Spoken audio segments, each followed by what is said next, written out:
A big story that we're following this afternoon is that the New York Times has released a shocking investigation into allegations of sexual abuse at the hands of labor leader Cesar Chavez. The late civil rights activist is now facing allegations that he sexually abused girls for years.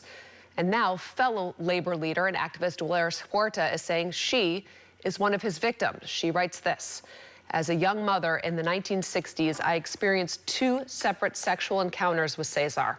The first time, I was manipulated and pressured into having sex with him, and I didn't feel I could say no because he was someone that I admired, my boss, and the leader of the movement I'd already devoted years of my life to. The second time, I was forced against my will and in an environment where I felt trapped." She goes on to say both incidents of sexual abuse resulted in pregnancies by Chavez. She says she carried this secret as long as she could because building the movement and securing farm workers' rights was her life's work. The United Farm Workers Union, which he co-founded with Huerta, is now canceling celebrations for the upcoming Cesar Chavez Day. KRON 4's Jack Mulmut has more. Monuments just like this one here at San Jose State University that honor the labor leader Cesar Chavez, who called San Jose home for the last few years of his life, are all around San Jose. But recent allegations that he abused young girls when he was president of United Farm Workers has labor leaders here in Silicon Valley deeply concerned. Issues that have to deal with Cesar and his legacy, they hit home for us. Rebecca Armendariz is a labor rights worker in South Santa Clara County. She says Cesar Chavez was one of her idols.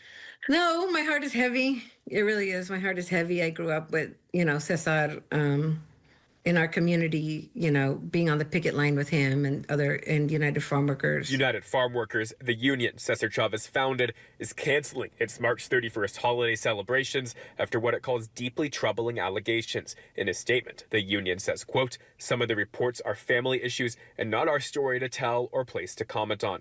Far more troubling are allegations involving abuse of young women or minors. Allegations that very young women or girls may have been victimized are crushing." It's devastating to think that these might be true. Armendariz does work mainly in Gilroy and Morgan Hill with agricultural workers. She says Chavez would visit those farmlands often. His legacy spans throughout San Jose, not only with monuments at San Jose State University, but in plazas throughout downtown and eastside San Jose at the Mexican Heritage Plaza.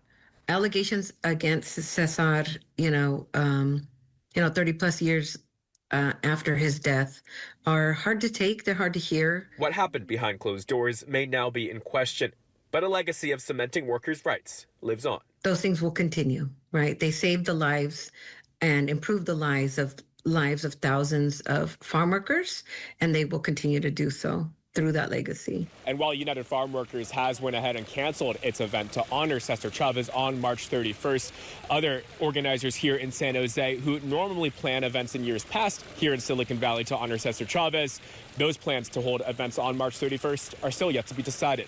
Reporting here in San Jose, Jack Mulmut, KRON 4 News.